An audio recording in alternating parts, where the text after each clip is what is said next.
حضرت عمر فاروق رضی اللہ تعالیٰ عنہ کا زمانہ ہے تو کیس آیا، ایک شخص نے 4 ایکڑ زمین بیچی، دوسرے نے خریدی۔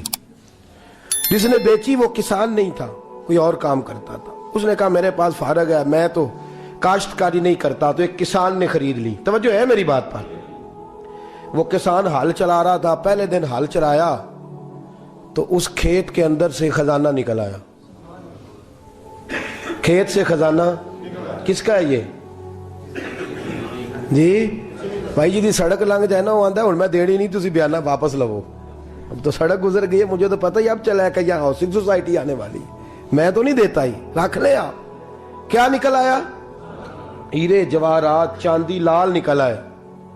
اب اٹھا کے نا وہ شخص نکلا ہے وہ رکھ لیتا، سنبھال لیتا، کیا ضرورت تھی؟ ویسے بھی لوگ تو پیسے بتاتے ہی نہیں کتنے۔ اٹھا کے نا وہ خزانہ تو جس نے بیچے تھے اس کے گھر چلا گیا، کہنے لگا میں نے زمین خریدی تھی، خزانہ نہیں خریدا تھا، تیرا ہے، تو لے لے، تیرا ہے، رکھ لے۔ وہ بھی صحابی رسول ہے، میرے نبی نے دنیا کی محبت کھینچ ڈالی ہے دلوں سے۔ وہ کیا کہنے لگے؟ کہنے لگے میں نے تو 4 ایکڑ سے بڑی مشکل جان چھڑائی ہے، تو اب پھر دولت لے کے آ گیا ہے۔ اس نے کہا یہ تیرا ہے، تو ہی رکھ، میں نے زمین بیچی تھی تو جو اس کے اندر تھا وہ سارا ہی تیرا ہے، بیچ ڈالا تھا۔ کہنے لگا نا میں نے زمین خریدی ہے، خزانہ نہیں خریدا۔ وہ کہنے لگا نا بھائی میں نے تو ہر شے بیچ دی ہے، اس میں سے پھل اگے پھول نکلے وہ سارے۔ جاگ رہے آپ لوگ؟ آکو ہے ہی کام جاگن والا ہے، یہ ہوتا ہی نہیں۔ یہ عجیب معاملہ ہے نا جی۔ یہ فرشتے ہیں جو دنیا میں بستے تھے، یہ انسان تھے جن کو فرشتے بھی دروازے کھول کے دیکھتے تھے یہ کیسے انسان ہے۔ اب مقدمہ حضرت عمر کے پاس آ گیا، توجہ ہے میری بات پر؟ حضرت عمر فاروق کے پاس آیا، حضرت عمر فاروق نے دونوں کی بات سنی تو جس نے بیچی تھی اس سے کہنے لگے پرانے مالک سے، چل یار تو لے لے، مجھے لگتا ہے کہ تیرے ہی ہیں، تیرے بڑوں نے دبائے ہوں گے، تو نہیں نکال سکلا، تو ہے تو وراثت تیری بنتی ہے نا، رکھ لے۔ کہنے لگا عمر آپ کیا سرائی کر رہے ہیں؟ اگر یہ بات غلط ثابت ہو گئی اور قیامت میں مجھے اس خزانے کا حساب دینا پڑا تو آپ میرے ساتھ اٹھیں گے نا، میرا بوجھ اٹھائیں گے نا؟ حضرت عمر کہنے لگے جی میں کوئی نہیں اٹھاتا، میں تیرا بوجھ۔ اب وہ جس کو بیچا تھا حضرت عمر کہنے لگے بھائی اس نے تو تجھے دے دیا تھا، اب تیرا ہے تو رکھ لے۔ کہنے لگا عمر آپ قیاس کر رہے ہیں، آپ قیاس کر رہے ہیں، اگر قیامت والے دن میں پھنس گیا تو میں آپ کا نام لے لوں اللہ کی بارگاہ میں؟ حضرت فاروق اعظم نے نا سر پکڑ لیا، فرمایا میں فیصلہ ہی نہیں کرتا، تم حضرت ابی بن کعب کے پاس جاؤ رضی اللہ ہو۔ حضرت ابی بن کعب کے پاس آئے اور آ کے ان دونوں نے کہا حضرت جی ہمارا ایک کیس الجھ گیا ہے۔ فرمایا وہ کیا؟ صحابہ وہ صحابہ تھے جن کی ہر صبح عید ہوتی تھی، خدا کا قرب حاصل تھا، نبی کی دید ہوتی تھی۔ حضرت ہمارا کیس الجھ گیا ہے، حضرت عمر سے فیصلہ نہیں ہوا، آپ مہربانی فرمانے لگے وہ کون سا کیس ہے جو عمر فاروق سے فیصلہ نہیں ہوا؟ وہ کون سا کیس ہے؟ کہ حضرت جی یہ معاملہ ہے، توجہ ہے میری بات پر، یہ والا معاملہ ہے کہ اس نے بیچی ہے جگہ، میں نے خریدی ہے، اب خزانہ نکل آیا، میں کہتا ہوں تیرا ہے، یہ کہتا ہے نہیں تیرا، میرا میری نہیں۔ جی یہ کون سا دور ہے؟ بولے نا وہ کون سا دور تھا؟ خیر الناس من ینفع الناس، لوگوں میں بہتر وہ جو لوگوں کے لیے نفع بخش۔ یہ کہتا ہے خزانہ تیرا ہے، میں کہتا ہوں نہیں، تو کون سا دور ہو گیا؟ تیرا تیری کا۔ حضرت سیدنا ابی بن کعب رضی اللہ تعالیٰ عنہ نے سر جھکا لیا، کہنے لگے میں فیصلہ کیا کروں، میں بہت بڑا قاضی ہوں پر یہاں میں بھی الجھ گیا ہوں، اب فیصلہ سنو، خوبصورت فیصلہ۔ حضرت ابی بن کعب اس سے پوچھتے ہیں بیچنے والے سے تیرے بچے کتنے ہیں؟ کہنے لگا جوان بیٹا ہے۔ خریدنے والے سے کہتے ہیں تیرے کتنے بچے ہیں؟ اس نے کہا جوان بیٹی ہے۔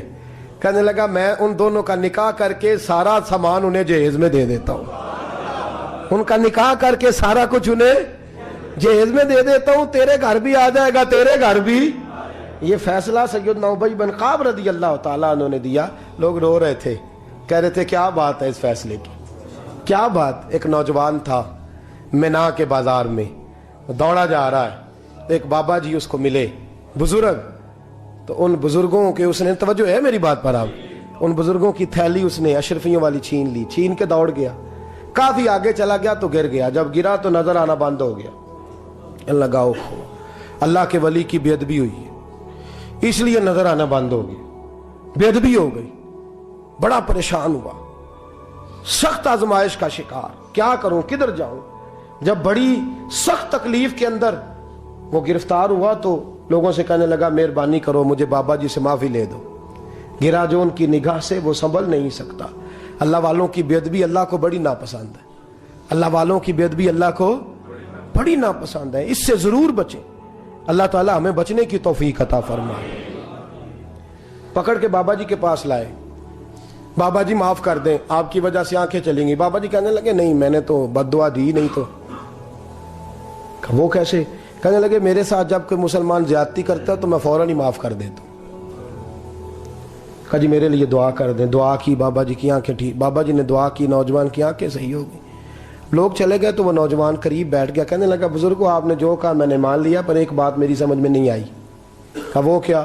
کہا آپ کہتے ہیں میرے ساتھ کوئی مسلمان بھی زیادتی کرتا میں فوراً معاف کر دیتا ہوں. فوراً تو معافی دی جاتی نہیں, دی جا سکتی نہیں. تھوڑی دیر تو بندے کے دل کو تکلیف رہتی ہے. آپ نے جو نہیں نا, بات لوگ باریکی میں جاتے ہیں نا بہت سارے. کہا جناب بندے کے دل میں تھوڑی دیر تو تکلیف, بھئی کوئی لڑائی ہو جائے تو کہتے ہیں ابھی نہیں میں نے جانا, ذرا بات ٹھنڈی ہو جائے گی تو پھر, ابھی تو بڑی چوٹیں لگی ہیں, بڑا مسئلہ بنا ہے. یہ شعوری طور پہ لوگ ایسا کرتے ہیں. کہا فوراً کیسے آپ نے معاف کر دیا؟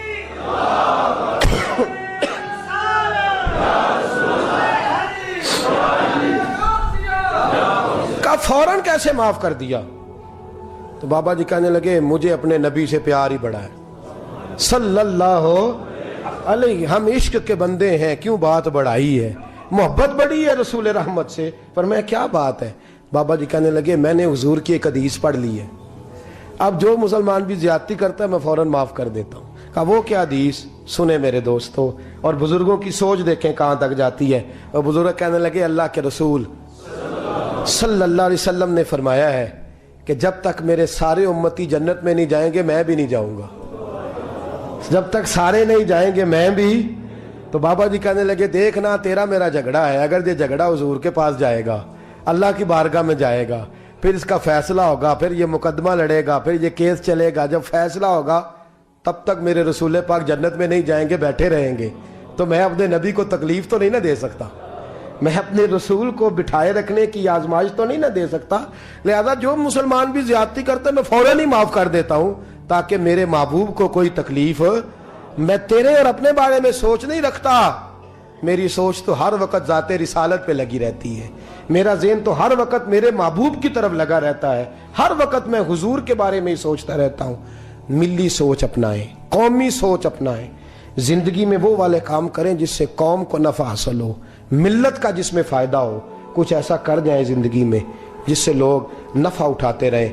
محمود غزنوی گزر رہا تھا, ایک بابا جی بڑھاپے میں ہاتھ کانپ رہے ہیں تو ایک پودا لگا رہے تھے. تو محمود غزنوی کو بڑا پسند آیا, کہا بابے کو میرے پاس تو بلاؤ. بلایا تو کہا بابا تیری عمر اب ہاتھ کانپتے ہیں, سر کانپتا ہے, راشا تاری ہے, تو نہ پھل کھا سکے گا نہ چھاؤں میں بیٹھ سکے گا. تو بابا جی آپ یہ کیوں کر رہے ہیں؟ بابا جی کہنے لگے چلو میں نہیں پھل کھاؤں گا, میرے پوتے تو کھائیں گے نا. بچے محمود کو بات بڑی پسند آئی, اس نے بابا جی کو ایک اشرفیوں کی تھیلی انعام میں دے دی. کہا تیری سوچ بڑی قومی ہے, بڑی ہے.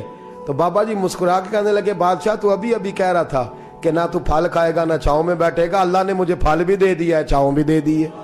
ابھی دیکھیں نا, ابھی میں نے کام کیا نہیں تو اللہ نے سارا کچھ پہلے ہی دے دیا ہے. بادشاہ اور راضی ہوا, اس نے ایک تھیلی اور دی. تو بابا جی مسکرا کے کہنے لگے دیکھ میرے اخلاص میں اللہ نے کتنا فضل کیا ہے.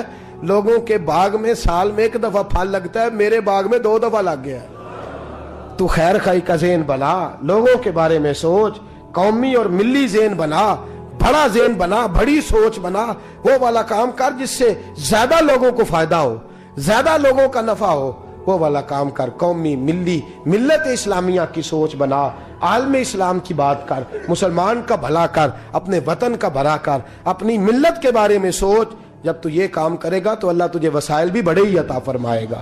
اللہ تبارک و تعالیٰ تیرے لیے رحمتوں کے دروازے بھی زیادہ ہی کھولے گا. تو فرمایا زمین میں وہ قائم رہے گا جو لوگوں کا بھلا کرے گا, دوسروں کے بارے میں سوچے گا.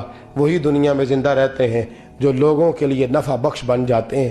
جو ذات کی بات کرتے ہیں وہ بڑی جلدی فنا ہو جاتے ہیں. دوسروں کی بات کر, تو ہمیشہ رہے گا, تو باقی رہے گا, تو قائم رہے گا, تو ہمیشہ صبح قیامت تک تیرا نام